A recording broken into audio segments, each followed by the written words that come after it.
할렐루야. 오늘 함께 나누실 하나님 말씀 다니엘서 7장 9절에서 14절까지의 말씀 함께 읽겠습니다. 우리 주보를 함께 보시면서 다니엘서 7장 9절에서 14절까지의 말씀 우리 한 목소리로 합독하겠습니다. 내가 보니 왕자가 놓이고 옛적부터 항상 계신 이가 좌정하셨는데 그의 옷은 희기가 눈 같고 그의 머리털은 깨끗한 양의 털 같고 그의 보좌는 불꽃이요 그의 바퀴는 타오르는 불이며 불이 강처럼 흘러 그의 앞에서 나오며 그를 섬기는 자는 천천히요 그 앞에서 모여 선 자는 만만이며 심판을 베푸는데 책들이 펴 놓였더라. 그때 내가 작은 뿔이 말하는 큰 소리로 말미암아 주목하여 보는 사이에 짐승이 죽임을 당하고 그의 시차가 상한 바 되어 타오르는 물에 던져졌으며 그 남은 짐승들은 그의 권세를 빼앗겼으나 그 생명은 보존되어 정한 시기가 이르기를 기다리게 되었더라. 내가 또 밤 한상 중에 보니 인자 같은 이가 하늘 구름을 타고 와서 옛적부터 항상 계신 이에게 나아가 그 앞에서 인도되매 그에게 권세와 영광과 나라를 주고 모든 백성과 나라들과 다른 언어를 말하는 모든 자들이 그를 섬기게 하였으니 그의 권세는 소멸되지 아니하는 영원한 권세요 그의 나라는 멸망하지 아니할 것이니라. 아멘. 할렐루야. 우리 옆에 분하고 한번 인사하겠습니다. 하나님께서 당신을 사랑하십니다. 한 번 더 인사합니다. 예수님 이름으로 당신을 사랑하고 축복합니다. 한 주 동안 평안히 잘 지내셨습니까? 네, 오늘 예배를 통해서도 주님의 은혜를 체험하고 여러분 마음에 간구하는 것마다 응답받는 시간 되시기를 예수님의 이름으로 축원합니다. 오늘 제목은요, 한번 따라해 보시고, 하나님의 나라는 절대로 무너지지 않습니다. 예, 오늘은 다니엘서를 중심으로 해서 함께 말씀을 나누고자 합니다. 예, 여러분 유대교 이 성경 주석서, 말하자면 일종의 설교집인 이 미드라시라고 하는 책을 보면요, 이 다윗 왕의 반지라고 하는 그런 글귀가 나온다고 그래요. 어느 날 다윗 왕이 반지 하나가 너무 갖고 싶어가지고 이 반지 세공사를 불러가지고 얘기하기를 나를 위해 아름다운 한 반지 하나를 만들어 줘라. 그런데 내가 승리를 거두고 너무 기쁠 때 교만하지 않고 또 내가 절망에 빠져서 시련에 처했을 때 용기를 줄 수 있는 글귀를 그 반지에 새겨 넣어라 라고 하는 그런 얘기를 했다고 해요. 이 세공사는 이 다윗 왕의 명령을 받고서 아주 멋진 반지를 만들었죠. 이 반지, 그림에 있는 반지가 그 반지는 아닐 거예요 아마. 예, 그냥 예쁜 건 아마 한 것 같은데 어쨌거나. 그리고 나서 이제 반지를 만든 다음에 여기다 무슨 글귀를 써놓을까라고 고민을 했죠. 기쁠 때 교만하지 않고 슬플 때 용기를 주는 글귀가 뭐가 있을까 아무리 묵상하고 묵상해도 도대체 이 글귀가 생각나지가 않더라는 거예요. 그래가지고 이 고민해도 생각이 떠오르지 않아서 그래, 우리에게는 지혜자 솔로몬 왕자가 있지라고 하면서 솔로몬에게 가가지고 묻기를 왕자시여 다윗 왕께서 기쁠 때 교만하지 않게 하고 절망에 빠졌을 때 용기를 줄 수 있는 글귀를 반지에 새겨 넣으라고 하시는데 어떤 글귀를 써 넣으면 좋겠습니까? 라고 하는 얘기를 했대요. 그랬더니 솔로몬이 가만히 생각한 다음에 대답하기를 이 또한 지나가리라 라고 하는 그런 대답을 해주었다고 하는 거죠. 이 또한 지나가리라 라고 하는 이 글귀는요, 이 유태인들이 가장 즐겨 있는 구절 중에 하나라고 그래요. 이 나치 학살 때도 그 학살을 당하며 고난을 당하는 순간에도 이 또한 지나가리라 라고 하는 이 구절을 붙잡고서 용기를 내면서 그 학살을 이겨낼 수 있었다라고 하는, 그 고난을 이겨낼 수 있었다라고 그렇게 얘기를 합니다. 정말 맞는 말인 것 같아요. 우리의 인생이 아무리 좋고 잘 나간다고 하더라도 또 우쭐대고 있다고 하더라도 그 또한 지나가게 되고요. 우리의 인생이 너무나 슬프고 지쳐있는 상황 가운데 있더라도 이 또한 지나가는 것이 우리의 인생이라고 하는 것이죠. 사람들의 인생을 보면 그런 것 같아요. 잘 되던 사람들도 생각하지 못한 어려움과 위기 때문에 한순간에 인생에 또 바닥으로 떨어지는 경우도 있고요. 또 저런 인생 뭐가 되겠어? 라고 하는 인생, 저렇게 살아서 무슨 소망이 있겠어? 라고 하는 인생도 어느 날 하나님을 만남을 통해서 그 인생이 갑자기 하나님의 축복을 누리며 하나님을 자랑하고 다니는 그런 인생으로 변화되는 것도 이 많은 믿음의 사랑을 통해서 보게 되기도 하는 것이죠. 그러니까 여러분, 우리가 인생을 살아갈 때 항상 어떠한 태도, 어떤 마음으로 살아야 돼요? 인생 가운데 좋은 일이 있으면 어때요? 이건 주님의 은혜입니다 라고 고백하는 믿음이 있고요. 인생에 어려움이 있으면 주님만이 나의 소망이십니다 라고 하는 그런 믿음의 고백으로 살아가는 것이 중요하다고 하는 것이죠. 좋을 때는 주님의 은혜입니다 라고 감사하고, 어려울 때는 주님이 나의 소망입니다 라고 주님의 도움을 구할 수 있는 것. 오늘 하루를 내가 마음이 무너지고 낙심하고 절망해서 하루의 삶이 무너지는 인생이 아니라 그 마음을 빼앗기지 않고 마음을 굳건하게 지켜서 하루를 말씀 안에서 즐겁고 행복하고 기쁨으로 살아가는 것, 그것이 우리 인생에서 무엇보다도 중요한 모습이라고 하는 것이에요. 우리 같이 한번 읽어볼까요? 이 또한 지나가리라. 여러분 인생 가운데 기쁠 때나 슬플 때나 좋을 때나 나쁠 때나 항상 하나님만 예배하고 찬송하는 믿음의 사람으로서 이 땅의 삶을 살게 되시기를 예수님의 이름으로 축원합니다. 오늘 함께 읽은 우리 다니엘서 말씀은요, 바로 이 또한 지나가리라 라고 하는 그 믿음의 고백이 담겨있는 책이라고 생각이 돼요. 여러분 다니엘 하면 여러분 무엇이 생각이 나시나요? 제일 먼저 머릿속에 떠오르는 것, 뭐 오늘 밤 주인공은 나야 나 뭐 하는 그런 강대한 이해는 생각나시나요? 아니면 여러분 이 다니엘이라고 하는 이름은 너무나 유명해가지고 연예인들에게도 이름이 많이 붙여져 있는 이름이기도 해요. 또 어릴 때부터 교회에 나오신 분들은 뭐 다니엘과 새 친구, 뭐 풀무불, 뭐 사자굴 속에서 살아난 사람, 뭐 다니엘 기도회 21일의 다니엘 기도, 뭐 그런 여러 가지 등등의 것들을 생각하게 되죠. 근데 성경의 인물의 이름이 오늘날에도 많은 사람들에게 이름이 붙여졌다고 하는 것은 무슨 얘기예요? 그만큼 유명한 사람이고 하나님 앞에서 칭찬받을 만한 영향력 있는 삶을 살았던 사람이다라고 하는 그런 얘기가 되죠. 여러분 성경의 인물 중에 나쁜 놈을 자기 자식에게 그 이름을 붙여주고 싶은 사람은 없을 거 아니겠습니까? 그러니까 다니엘이라고 하는 이름이 그렇게 많은 사람들에게 붙여졌다는 것은 그만큼 이 사람의 인생이 또 많은 사람들에게 또 당대에 영향력을 끼쳤고, 또 하나님 앞에서 또 신실한 사람으로 하나님 앞에 쓰임받은 사람이었다는 것을 추측해 볼 수 있다고 하는 것이죠. 실제로 다니엘은요, 이 성경의 인물 가운데 유명한 사람으로 이 포로로 잡혀간 사람이지만, 그 포로로 잡혀간 그 바벨론 땅에서 정권이 여러 차례 교체되더라도 그 정권 가운데 이 고위 관직을 또 얻으면서 이 일종의 2인자 자리에까지 올라가서 그 자리에서 이 당대에 사람들에게 영향을 끼쳤던 것들을 볼 수가 있죠. 성경을 시대별로 여러분에게 계속 구분해 드리는데 말씀드리면 다니엘서는 어느 시기에 해당되냐면 바로 포로 시기에 해당이 돼요. 제가 일전에도 여러분에게 이 포로 시기에 대해서 설명해 드리고 말씀드릴 때 이 남유다의 백성들이 멸망하기 전으로 해가지고 4차에 걸쳐서 바벨론의 포로로 잡혀갔다라고 그렇게 설명을 드렸죠. 1차가 언제예요? 주전 605년 이 남유다 왕국이 멸망하기 직전 애국과의 전투였던 이 갈그미스 전투에서 승리한 바벨론이 오늘 이 말씀의 주인공인 다니엘과 친구들을 포함해서 이 바벨론으로 끌고 갔던 1차 포로로 잡아간 것이 1차 포로기죠. 이 포로로 잡아간 송환 시기예요.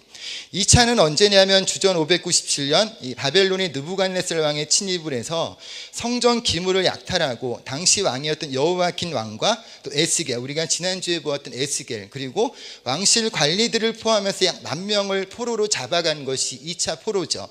3차 포로는 언제냐면 주전 586년 이 느부갓네살 왕이 침입해서 성전과 성벽을 불태우고 허물어 버리고 시드기야 왕의 눈을 뽑아버리고 832명의 사람들을 바벨론으로 끌고 간 게 이 3차 시기고요. 4차 시기는 주전 581년 예루살렘이 망하고 5년 후에 느부갓네살 왕이 다시 예루살렘으로 와가지고 745명의 포로들을 잡아간 것이 4차 포로로 잡아간 송환의 모습이에요.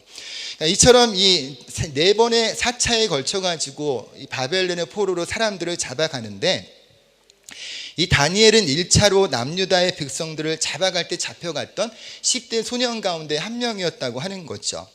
이 다니엘서는 여러분 그림을 보시면 잘 보이실려나 모르겠네요. 보이시나요? 빨간 테두리.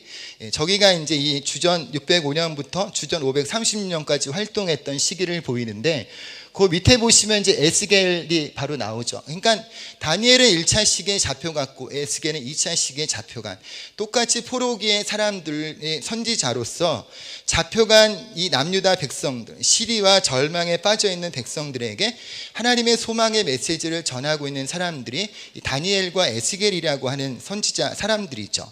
특별히 오늘 우리가 지난주에는 에스겔을 통해 가지고 마른 뼈와 같은 인생, 소망 없는 인생 가운데 소망을 주신 하나님에 대해서 잠시 말씀을 나눴는데, 이 다니엘은 어떤 사람이었고 오늘 다니엘서를 통해서 하나님이 우리에게 주시는 말씀은 무엇일까 잠시 한번 생각해 보고자 합니다. 첫 번째는 우리가 너무나 잘 아는 다니엘이 어떤 사람이에요? 그 마음을 정한 사람이다라고 그렇게 성경에서 말씀을 하죠. 주전 605년 바벨론의 포로로 잡혀간 다니엘과 세 친구가 가서 이 느부갓네살 왕이 제일 먼저 하는 게 뭐예요? 이 느부갓네살 왕을 섬기기 위해서 이 훈련을 받도록 선택되고 훈련을 받는 그런 장면이 나오죠. 우리 1장 3절에서 5절까지 우리 같이 한번 읽어보겠습니다. 왕이 환관장 아스부나스에게 명하여 이스라엘 자손 중에서 왕족과 귀족의 몇 사람 곧 흠이 없고 아름다우며 모든 재주를 통달하며 지식이 구비하며 학문에 익숙하며 왕궁에 모실 만한 소녀를 데려오게 하였고 그들에게 갈대아 사람의 학문과 방언을 가르치게 하였고 또 왕이 지정하여 자기의 진미와 자기의 마시는 포도주에서 그들의 날마다 쓸 것을 주어 3년을 기르게 하였으니 이는 그 후에 그들로 왕의 앞에 모셔 서게 하려 함이었더라. 아멘. 이 갈대아 사람, 이 바벨론 사람을 말하는 것인데요, 이 바벨론 사람의 학문, 언어, 왕이 지정한 음식과 포도주, 날마다 쓸 것을 공급해 주는 것을 배우고 먹고 살게 3년 동안 그렇게 살게 교육을 시키려고 했다는 거죠. 여러분, 이와 같은 행동은 여러분 뭐예요? 유대인의 정체성, 하나님 나라의 정체성을 완전히 말살하는 일이에요. 3년 동안의 언어와 또 그리고 또 학문과 또 음식과 또 삶의 습관들을 교육받으면 그 사람의 모든 생각과 또 삶의 방식과 삶의 가치관을 하나님 백성의 중심으로서의 삶이 아닌 이 바벨론 중심의 사람으로 바꿔놓겠다고 하는 그런 의미가 되는 거죠. 그래서 여러분, 원래 이 다니엘과 세 친구의 이름이 뭐냐면 다니엘, 하나냐, 미사엘, 아사랴라고 하는 그런 이름인데요, 여러분 어떻게 바꿨어요? 벨드사살, 사드락, 메삭, 아벳느고 이렇게 이름을 바꾸죠. 그러니까 원래 이름은 바로 여호와라고 하는 하나님이라고 하는 그 의미가 담겨져 있는 이름인데, 바꿔놓은 그 유대 이 바벨론식의 이름은요, 바벨론의 어떤 종교 사상, 당시 그 나라의 신이었던 마루둑의 어떤 그 종교 사상이 깊게 배어 있는 것이 이 벨드사살, 사드락, 메삭, 아벳느고라고 하는 그 이름에 담겨져 있다고 하는 것이에요. 다시 말해서 학문, 언어, 음식, 이름 등을 통해서 여러분 어떻게 해요? 하나님 나라의 백성으로서의 정체성을 완전히 뒤바꿔 버리기 위해서 그와 같은 행동을 하고 있다고 하는 것이죠.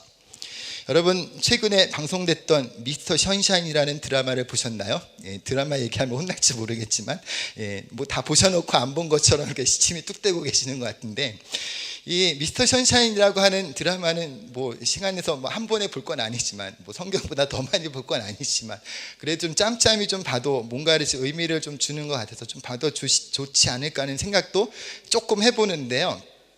근데 이 드라마에 여러분 누가 나와요? 일본군 장교였던 모리 다카키라고 하는 이 김남이라고 하는 배우가 이완익이라고 하는 이 당시 일종의 매국노라는 사람과 나라를 팔으려고 하는 그 인물과 대화하는 그런 장면이 나오죠. 예. 그러면서 이제 이런 얘기가 나와요. 저는 이 잘 대사를 따라보니까 읽어드릴게요. 조선은 외란, 호란을 겪으면서 아직 살아남았어요. 그 이유가 뭔지 알아요? 그때마다 나라를 구하겠다고 목숨을 내놓죠. 누가? 민초들이. 그들은 스스로 의병이라 부르죠. 의병은 반드시 화가 돼. 조선의 민족성이 그래라고 하는 그런 대사가 나와요. 예. 안 보신 것처럼 그냥 시침이 뚝 떼고 계시네. 그러니까 조선의 민족성이 그래라는 거죠. 밟으면 밟을수록 그 민족성을 가지고 저항하고 싸워서 나라를 지키고 하는 그런 모습들이 이 민초들의 모습 가운데 있어라고 하는 그런 얘기를 하면서, 그러면서 하는 얘기가 뭐냐면, 그래서 하나의 수단을 쓰는데 그게 뭐냐면 이름을 바꾼다, 일본식 이름으로 바꾸는 그런 정책을 결정해서 가지고 올 거다라고 하는 그런 이 장면이 나오는 걸 보죠. 일본식 이름으로 우리의 이름을 바꾸고 한글 교육을 금지시키고 일본어 교육을 시키고 나라의 역사를 왜곡시키고 하는 그런 모습으로 민족의 정체성을 다 바꿔버리고 말살시키려고 했던 그런 모습들이 우리의 아픈 역사에서도 일어나고 있죠. 그래서 많은 당시의 지도자들이 친일하고 나라를 팔아먹고 하는 그런 일에 앞장서면서, 또 그리고 역사 후대에 있는 사람들이 또 얘기하기를 어떤 사람들은 그런 얘기도 해요. 그 시대에는 어쩔 수 없이 그럴 수밖에 없는 상황이 존재했어. 너라면 과연 어떻게 할 거야? 라고 하는 그런 질문을 하고 얘기를 하기도 하죠. 제가 왜 이런 얘기를 드리냐면 지금 다니엘과 세 친구가 처해 있는 상황이 바로 그런 상황이라고 하는 것이에요. 신앙의 정체성을 버리자니 민족적 신앙적 양심이 허락하지 않고 왕의 명령을 거부하자니 죽을 것 같은 이러지도 저러지 못하는 그런 상황 가운데 놓여 있는 것이 다니엘과 세 친구들의 모습이라고 하는 거예요. 근데 여러분, 그나마 갈등한다는 건 뭐예요? 그나마 신앙적인 양심이 좀 남아있다는 거예요. 신앙의 불씨가 좀 있다는 거죠. 내가 주일에 예배 드리러 갈까 여행 갈까 하는 고민하는 가운데 아무 갈등 없이 여행 가는 분들, 이런 표현이 조금 저격하는 건 절대로 아니니까 오해하지 마세요. 예를 들어서 한다면, 그러니까 어떤 하나님 앞에 예배를 드릴 것인가 하는 어떤 그런 선택의 기로에서 뭔가 이렇게 약간 좀 마음에 이렇게 좀 거리낌이 있다면 그래도 여전히 불씨가 남아있는 거죠. 하지만 어떤 거리낌도 없이 뭔가 이렇게 하나님 앞에 소홀한 것 같은데 이와 같이 마음에 뭔가 이렇게 좀 아무런 갈등도 없이 또 일단 내가 살고 봐야지라고 하는 그런 것들, 그런 모습을 선택하는 것은 그래도 무언가 신앙적인 어떤 그런 마음이 조금 좀 식어 있는 모습은 아닐까라고 좀 그런 생각도 좀 해보게 돼요. 여러분, 근데 다니엘이 여러분 오늘 어떻게 반응을 해요? 우리가 잘 알고 있는 것처럼 1장 8절 말씀 같이 한번 1장 8절 9절 읽어볼게요. 다니엘은 뜻을 정하여 왕의 진미와 그의 마시는 포도주로 자기를 더럽히지 아니하리라 하고 자기를 더럽히지 않게 하기를 환관장에게 구하니 하나님이 다니엘로 환관장에게 은혜와 긍휼을 얻게 하신지라. 아멘. 이 뜻을 정하여 자신을 더럽히지 않겠다라고 그렇게 선택을 하죠. 자신이 어때요? 어쩔 수 없는 상황에서 어쩔 수 없는 것을 선택하는 것이 아니라 자기가 큰 손해를 봐도 생명의 위협을 당해도 나는 하나님의 말씀을 지킬 것이다 라고 하는 그런 마음을 굳건하게 지키는 이 다니엘의 신앙적인 이 반응을 볼 수 있다고 하는 것이에요. 여러분, 자신이 손해를 보는 상황에서 여전히 하나님 말을 믿겠습니다 라고 고백하고 선택하는 것은 정말로 쉬운 일이 아니에요. 이 앞에 여러분 앞에 서 있는 저도 그래서 여러분 함부로 그렇게 말을 할 수 없는 일이죠. 또 그것은 그래도 믿음으로 선택해야지, 그래도 그것들을 또 말씀대로 해야지라고 하는 그런 결단을 내린다고 하는 것은 참 쉬운 일이 아닌 것이죠. 근데 하나님은 우리가 어떻게까지 자라기를 원하시냐면 이런 신앙의 결단을 우리가 할 수 있는 믿음의 사람으로 자라기를 원하신다고 하는 것이에요. 하나님의 어떤 선하심을 믿기 때문에 모든 상황, 내가 기쁠 때나 슬플 때나 내 마음대로 되지 않는 순간에서도 어떤 형편이든지 자족하는 법을 알고 하나님을 예배하고 찬양할 것을 선택하기를 하나님은 우리에게 또 그런 삶으로, 그런 모습으로 자라가기를 원하신다고 하는 것이죠. 근데 여러분들, 다니엘은 10대 때 내렸던 결단은요, 평생에 걸쳐서 하나님만을 선택하는 그 마음을 정하는 다니엘의 모습을 볼 수가 있어요. 이 다니엘서 전체를 통해 볼 때 다니엘과 세 친구는 항상 하나님을 선택하고 그 마음을 하나님께 정하는 믿음의 결단과 선택이 그 안에 나타나는 것을 볼 수가 있죠. 먼저 3장에서 이 느부갓네살이 금신상을 만들어서 악기 소리가 들릴 때 모든 사람들이 절하라고 했을 때 다니엘과 세 친구가 절을 하지 않게 되죠. 근데 이 소식을 듣는 느부갓네살이 어떻게 얘기해요? 지금이라도 절을 하면 살려줄게 라고 얘기를 하는데, 이때 세 친구들이 했던 유명한 대답이 있어요. 우리 3장 16절 18절 같이 한번 읽겠습니다.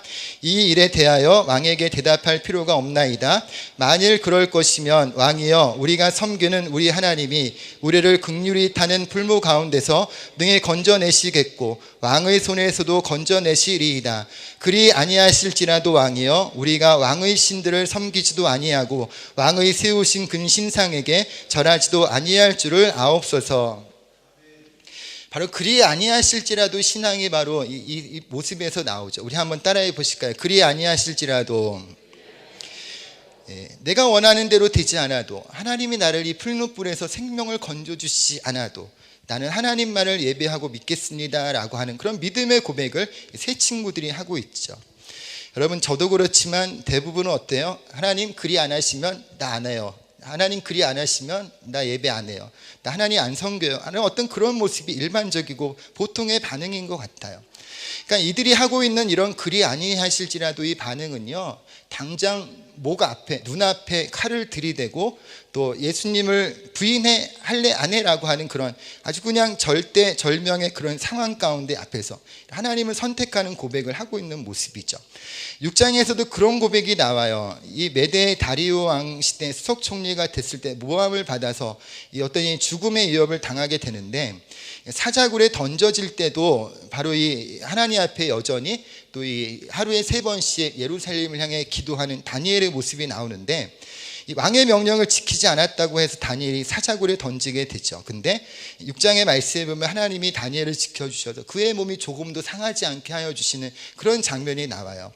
그때 6장 23절에 이렇게 말씀하죠. 같이 한번 읽을게요. 왕의 종들이 다니엘을 꺼내보니 다니엘의 몸에는 아무런 상처도 없었습니다. 그것은 다니엘이 자기 하나님을 믿었기 때문입니다. 아멘. 한번 따라해 보실까요? 믿었기 때문입니다. 이사야서 26장 3절에 보면 이런 말씀이 있어요. 주께서 심지가 견고한 자를 평강의 평강으로 지키시리라 라고 그렇게 말씀을 하고 있죠. 이 다니엘이 이렇게 위기 속에서도 이런 신앙의 정체성, 하나님을 믿는 믿음, 말씀을 지키는 믿음, 이 마음을 그렇게 하나님의 말씀에 정해놓고 하는 이런 모습을 나타낼 수 있었던 이유가 어디 있을까요? 정말 하나님을 믿었기 때문이라는 거죠. 하나님이 나의 하나님이 되시고 눈에는 보이지는 않고 또 우리의 손에는 잡히지 않는 분이시지만 하나님이 나와 함께 하시면 또 능치 못함이 없습니다 라고 하는 그런 고백을 하는 것이고요. 설사 하나님이 나를 건지시지 않아서 나의 생명을 걷어가셔도 이 또한 하나님께서 절대 주권자 되신 하나님이 하나님의 선하신 뜻을 이룰 것입니다 라고 하는 그런 절대 주권자 되신 하나님을 믿는 믿음 안에 있었기 때문이라고 하는 것이죠. 여러분, 우리의 믿음이 겉모습만 하나님을 섬기는 모습이 아닌 속사람이 정말 하나님의 사람으로 돼서 하나님 제일 중심, 말씀 중심, 또 말씀에 순종함에 있는 믿음의 역사가 더욱 가득 나타나게 되시기를 예수님의 이름으로 축원합니다. 근데 이런 믿음은 근데 여러분 어디에서 나와요? 하나님과의 친밀도에서 나오게 돼요. 이번에 우리가 2주 동안 기도를 하면서 이 말씀을 듣는 가운데 제가 찾았던 공통적인 말씀의 내용은 바로 하나님과의 친밀함이에요. 시편 25편 14절에 보면 여호와의 친밀하심이 그를 경외하는 자들에게 있음이여 라고 그렇게 말씀을 하죠. 친밀함이라는 게 여러분 뭐예요? 그리스도인에게 친밀함은 그리스도가 내 안에 계시고 내가 그리스도 안에 있고 그리스도의 말씀이 내 안에 거하고 그 말씀이 가깝게 느껴지고 실제적으로 일어나고 그리고 주님이 나 정말로 가까이 계시는 그런 것들을 느끼는 그런 마음이 바로 친밀도라는 거죠. 하나님이 얼마나 나를 사랑하시는지 알고 하나님이 얼마나 내 삶 가운데 동행하시는지를 느끼는 그 느낌의 어떤 이 척도가 바로 친밀도라고 말할 수 있다고 하는 것이에요. 여러분, 하나님과 여러분의 관계가 얼마나 친밀한 관계 속에 있으신가요? 여러분은 하나님의 말씀을 정말로 믿고 그 말씀이 내 삶 가운데 실제로 일어나고 말씀의 응답의 역사가 나타날 것을 여러분 믿으신가요? 오늘 이 시간 우리가 예배할 때 이런 하나님과의 친밀함이 가득 채워지는 귀한 시간 되시기를 예수님의 이름으로 축원합니다. 오스왈드 챔은 나의 최고봉이라는 책이 있어요. 근데 그 책에 보면요, 이 하나님을 믿기보다 하나님을 위해 일합니까? 라고 하는 제목의 어떤 글이 있어요. 근데 그 내용에 보면 이런 글이 있죠. 언제나 하나님을 신뢰하는 것보다 뭔가를 하는 것이 더 쉽습니다. 우리는 당혹스러울 정도로 바쁜 행사를 보면서 성령께서 역사하시는 것으로 오해합니다. 바로 이러한 이유로 하나님과 함께하는 사역자가 너무나 적고 주님을 위해 일하는 사역자가 그렇게 많다는 것입니다. 하나님을 믿기보다 하나님을 위해 일하겠다는 것입니다 라고 하는 그런 글이 있어요. 하나님은 우리와 친밀한 관계를 맺고 싶어 하시는 것이지 우리가 일하는 사람이 되는 것을 원하시는 것은 아니에요. 우리가 일 때문에 하나님과의 친밀함을 잃어버리고 일 때문에 지쳐가지고 우리가 하나님 앞에 뭔가를 하는 것에 기쁨을 잃어버리면서 허덕거리는 삶이 아니라 우리가 하나님과의 친밀함 속에서 오는 하나님이 주시는 기쁨을 누리고 그 기쁨 속에서도 우리가 또 일도 하고 봉사도 하고 주님 교회도 섬기기를 원하신다고 하는 거죠. 여러분, 이 일에 어떤 하나님과의 친밀함을 잃어버리면 어떻게 돼요? 일이 지칠 수밖에 없어요. 또 일이 짜증나죠. 그리고 하나님의 일이라고 해도 더 이상 그것은 하나님의 일이 아닌, 나를 살리는 일이 아닌 나를 짓누르는 일이 될 수밖에 없음을 알게 됐죠. 여러분, 예배하실 때 여러분 이런 하나님의 친밀함이 여러분 가운데 가득 회복이 돼서 정말 이 다니엘과 같이 하나님께 마음을 정하고 말씀에 순종하고 따라가는 믿음의 역사가 가득하시기를 예수님의 이름으로 축원합니다. 두 번째로 보면 이 포로가 된 백성들의 어떤 절망과 갈등이 다니엘서에 나오죠. 이 아이들을 키우다 보면 가끔 그런 생각을 해요. 이 말로 해서 안 될 때가 있어요. 부모님들은 다 아실 거예요. 어느 순간이 되면 물리적인 어떤 힘을, 물리력을 행사해야 될 때가 있어요. 가령 뭐 용돈을 안 준다거나, 뭐 보고 있는 핸드폰을 빼앗는다거나, 컴퓨터의 하드디스크를 빼버린다거나 하는 그런 일의 행동을 해야 될 때가 있어요. 게임 하지 말고 공부 좀 해라라고 했는데 말을 듣는 척 하는 것 같다가 그래도 여전히 게임에 푹 빠져 있는 것 같으면 소리를 버럭 지르고 그냥 다 빼버리죠. 그냥 하드디스크도 빼고 컴퓨터도 못 쓰게 하고. 그러면 이제 핸드폰을 두고서 핸드폰 게임으로 막 또 이제 정신을 취하고, 그러다가 핸드폰을 빼앗기고, 심지어는 때로는 이제는 컸으니까 매를 이제 대드니까 무서워서 때릴 수는 없고, 그러니까 이제 때리지는 못하고 그냥 살짝 눈치 보면서 살짝 혼내고 그냥 그럴 때가 많은데요. 근데 이제 저도 어렸을 때 그런 것 같은데 그렇더라고요. 부모님이 혼내면 왜 혼났는지를 알고, 내가 다시는 이러지 말고 앞으로 내가 좀 조심해서 좀 시간 조정 잘해서 게임도 하고 공부도 해야지라고 하면 그건 정말 성숙한 인간이에요. 근데 대부분은 어때요? 억울하죠. 우리 엄마는 정말 몰삭식하고 우리 아빠는 정말 인간도 아니고 어떻게 나한테 이렇게 이런 막대먹은 짓을 할 수 있어 라고 하면서 왜 맞았는지 혼났는지에 대한 이유는 잊어버리고 그냥 혼났다는 사실 때문에 억울함만 갖는 게 저도 그랬지만 대부분 자녀들의 모습이 아닐까? 뭐 그런 생각을 좀 해봐요. 우리 애들하고 그랬는지 얘기는 안 해봤지만 그냥 눈치로 보고 온데 좀 그런 것 같아요. 근데 이스라엘 백성들도 그랬죠. 왜 혼났는지에 대한 이유는 생각하지 못하고 하나님을 믿었는데 왜 우리가 이래? 어찌하여 하나님이 우리에게 이러실 수 있어? 라고 하는 그런 얘기만 하면서 이 포로로 잡혀온 게 억울하고 원망스럽기만 했어요. 우리 한번 따라해 보실까요? 삶의 어려운 순간에 나 자신과 하나님의 관계를 돌아볼 수 있는 것은 바로 축복입니다. 삶의 어려운 순간에 하나님 앞에서 나의 모습을 돌아볼 수 있는 것은요, 하나님의 은혜와 하나님의 축복의 은혜를 경험할 수 있는 또 좋은 기회가 되기도 한다는 거죠. 사실 그래요. 우리가 이해할 수 없는 일들이 많아요. 어찌하여 하나님 나에게라고 하는 그런 질문을 할 때가 참 많아요. 하지만 여러분, 이런 신앙의 회의, 갈등, 어찌하여 나에게라고 하는 그런 질문이 우리에게 찾아올 때 그 문제를 우리가 어떻게 해결하는가라고 하는 것은 정말 중요한 문제예요. 많은 사람들이 이해할 수 없는 순간에 그냥 마음을 딱 놓아버리고 또 하나님 앞에서 마음이 또 멍해져 버릴 때가 참 많죠. 하지만 이번에 우리 기도회 때도 어제도 헬렌 킴인가라고 하는 이 선교사님이 간증할 때도 그렇지만 우리가 그런 상황에서도 하나님 앞에 씨름해야 된다는 거죠. 대들어도 하나님 앞에 대들고요, 속상해도 하나님 앞에 속상하다고 얘기할 수 있는, 하나님 어떻게 하세요? 내가 왜 이런 일을 겪어야 돼요? 대답해 주세요 라고 그렇게 말할 수 있어야 된다고 하죠. 여러분, 그렇게 하면 하나님 어떻게 하세요? 우리에게 이러저런 방법으로 우리에게 반드시 응답하시고 말씀해 주신다고 하는 것이에요. 그럼 하나님이 말씀해 주신 내용이 다니엘을 통해서 말씀하고 있는 것이 오늘 이 다니엘서에 나오고 있죠. 하나님께서 이 민족의 갈등, 백성들의 갈등에 대해서 2장과 7장에 있는 한 가지 꿈과 또 한 가지 환상을 통해서 하나님이 포로 가운데 있는 백성들에게 소망을 주시는 걸 볼 수가 있어요.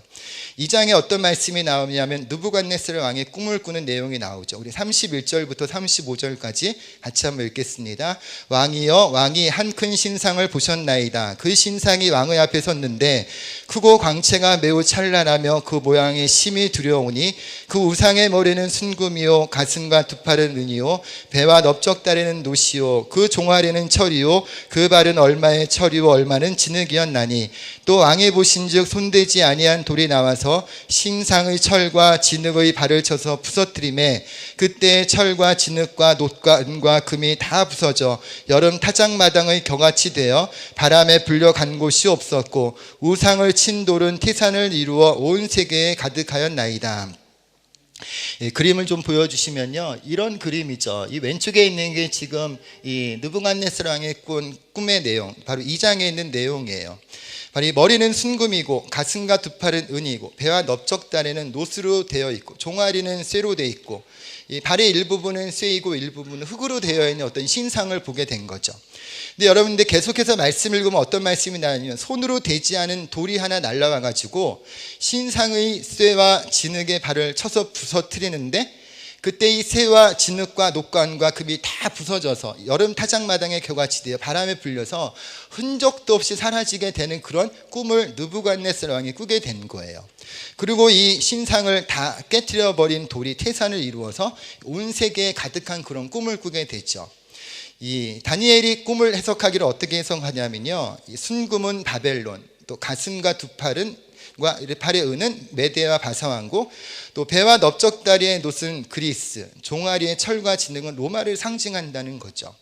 그러니까 이 돌은 바로 이 모퉁이 돌 대신 예수 그리스도를 상징하는 것인데, 예수 그리스도께서 이 세상에 영원할 것 같은 나라, 힘있고 하나님을 알지 못해서 또 하나님을 믿느니 주먹을 믿어라, 하나님을 믿느니 네가 가지고 있는 돈과 실력을 믿어라 라고 하는, 이렇게 떠드는 그런 하나님을 알지 못하는 세상 사람들에게 바로 그 모든 권력과 모든 재력들이 한순간에 다 물거품처럼 사라져 버리고, 이 돌이신, 이 모퉁이 돌이신 예수님께서 영원한 하나님의 나라를 세우게 된다라고 하는 것들을 의미한다고 이렇게 해석하고 말씀을 하고 있어요. 그래서 2장 44절을 같이 한번 읽어볼게요. 이 여러 왕들의 시대에 하늘의 하나님이 한 나라를 세우시리니 이것은 영원히 망하지도 아니할 것이요 그 국권이 다른 백성에게로 돌아가지도 아니할 것이요 도리어 이 모든 나라를 쳐서 멸망시키고 영원히 설 것이라. 아멘. 우리 하나님의 나라가 바로 이 모든 세상의 것들을 물리치고 영원히 서게 된다라고 하는 그런 환상을, 꿈에 대한 해석을 말씀하죠. 7장도 계속해서 보면요, 그림 좀 보여주시면, 오른쪽에 있는 게 7장의 내용인데, 바로 이렇게 큰 짐승 넷을 보는데 모양의 사자 같고 곰과 표범, 무섭고 놀라운 짐승을 보게 되는데요, 이 또한 바벨론은, 사자는 바벨론, 곰과 메대와 바사는 표범, 바사, 또 표범은 그리스, 또 무섭고 놀라운 짐승은 로마를 상징한다고 하는 거죠. 계속해서 여러분 7장 13절과 14절 또 다시 읽어볼게요. 같이 읽습니다. 내가 또 밤 환상 중에 보니 인자 같은 이가 하늘 구름을 타고 와서 애적부터 항상 계신 이에게 나와 그 앞으로 인도되매 그에게 권세와 영광과 나라를 주고 모든 백성과 나라들과 다른 언어를 말하는 모든 자들이 그를 섬기게 하였으니 그의 권세는 소멸되지 아니하는 영원한 권세요 그의 나라는 멸망하지 아니할 것이라. 아멘. 이 하나님께서 다니엘에게 꿈과 환상을 통해서 말씀하는 게 뭐예요? 이스라엘 백성들이 고민하는 거죠. 하나님이 제일인 줄 알았더니 아닌가 봐.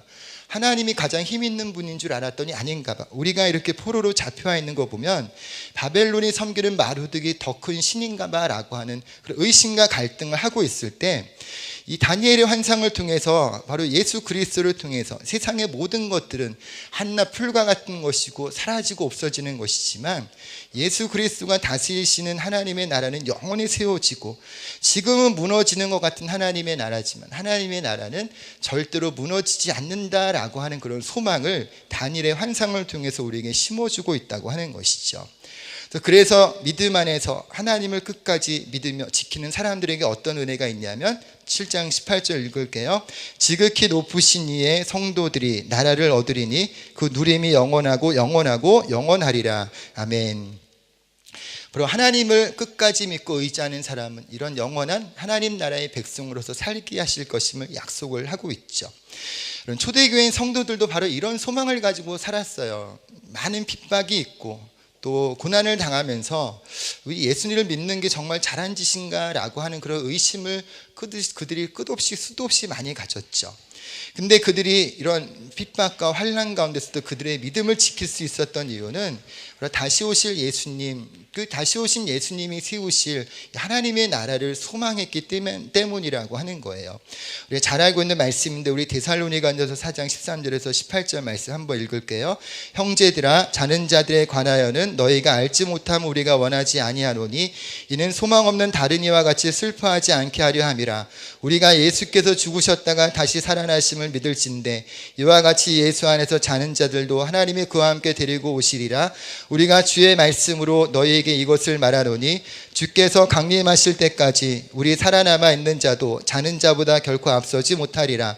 주께서 호령과 천사장의 소리와 하나님의 나팔 소리로 친히 하늘로부터 강림하시리니 그리스도 안에서 죽은 자들이 먼저 일어나고 그 후에 우리 살아남은 자들도 그들과 함께 구름 속으로 끌려 올려 공중에서 주를 영접하게 하시리니 그리하여 우리가 항상 주와 함께 있으리라. 그러므로 이러한 말로 서로 이루하라. 아멘.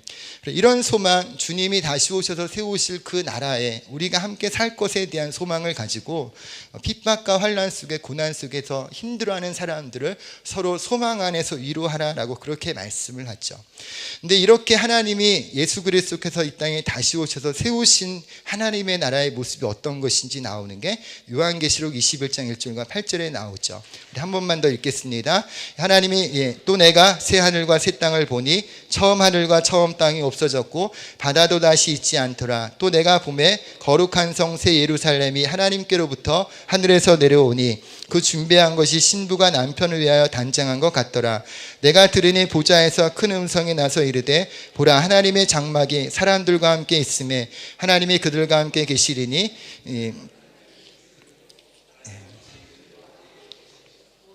눈물을 그늘에서 닦아주시니 다시는 사망이 없고 애통하는 것이나 곡하는 것이나 아픈 것이 다시 있지 아니하리니 처음 것들이 다 지나갔음이로라. 보좌에 앉으신 이가 이르시되 보라, 내가 만물을 새롭게 하노라 하시고 이르시되 이 말은 신실하고 참되니 기록하라 하시고 또 내게 말씀하시되 이루었도다. 나는 알파와 오메가요 처음과 마지막이라. 내가 생명수 생묘를 목마른 자에게 값없이 주리니 이기는 자는 이것들을 상속으로 받으리라. 나는 그의 하나님이 되고 그는 내 아들이 되리라. 그러나 두려워하는 자들과 믿지 아니하는 자들과 흉악한 자들과 살인자들과 음행하는 자들과 점술가들과 우상 숭배자들과 거짓말하는 모든 자들은 불과 유황으로 타는 못에 던져지리니 이것이 둘째 사망이라. 아멘. 이기는 자는 이것들을 상속으로 받으리라 라고 그렇게 말씀을 하고 있죠. 여러분, 삶의 연약한 순간에서도 하나님을 믿는 것이 잘하는 짓이야 라고 하는 그런 상황이 있고 어짜요? 라고 하는 그런 질문이 있는 약간 상황 속에서도 믿음을 지키는 사람, 이기는 사람은 하나님의 백성으로서의 그런 삶을 또 다시 오신 영원한 하나님 나라의 백성으로서 우리를 맞이할 것임을 약속하고 있죠. 이런 믿음을 가지고 이 땅 가운데서 어떤 상황에서 소망 속에서 살아가는 저와 여러분의 삶이 되시기를 예수님의 이름으로 축원합니다. 지난주 우리 기도회 때 들었던 간증을 잠시 소개해드리면요, 이 에스더건이라는 선교사님의 간증을 잠시 들었는데요, 이 멕시코의 선교사님으로 지금 사역을 하시는 분인데 제가 이분의 간증을 들으면서 생각했어요. 예수를 믿어도 우리가 아주 그냥 힘든 일 겪지 않고 예수님 믿고 주님 자녀가 된 것도 참 복된 일이다라는 그런 생각을 좀 하기도 했어요. 이분이 이제 아버지와 어머니 그리고 사남매 막내로 태어났다고 하는데요, 이분이 간증하게 그러더라고요. 아버지는 평소에 참 좋은데 술만 마시면 폭군이 된대요. 근데 얼마나 이 폭군으로 변하냐면 심지어는 가족들을 방에 가다 놓고 연탄불을 펴놓고 문을 잠가 놓고 이 자녀들을 다 연탄가스로 죽이겠다고 하는 그런 짓도 수도 없이 했대요. 이 거의 죽을랑 말랑 연탄가스를 마시고 죽으려고 하는 순간에 문을 열어줘가지고 겨우 죽지는 않고 살아나는 일들이 여러 번 있었다고 그래요.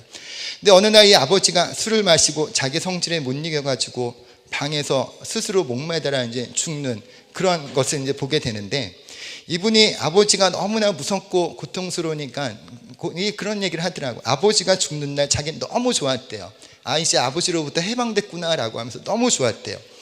그러면서 엄마 앞에서 엄마 나 너무 좋아 그러면서 너무 기뻐가지고 방을 떼굴떼굴 굴릴 정도로 아버지가 자살한 일이 슬픔이 아니라 너무나 좋았다고 하는 그런 얘기를 해요.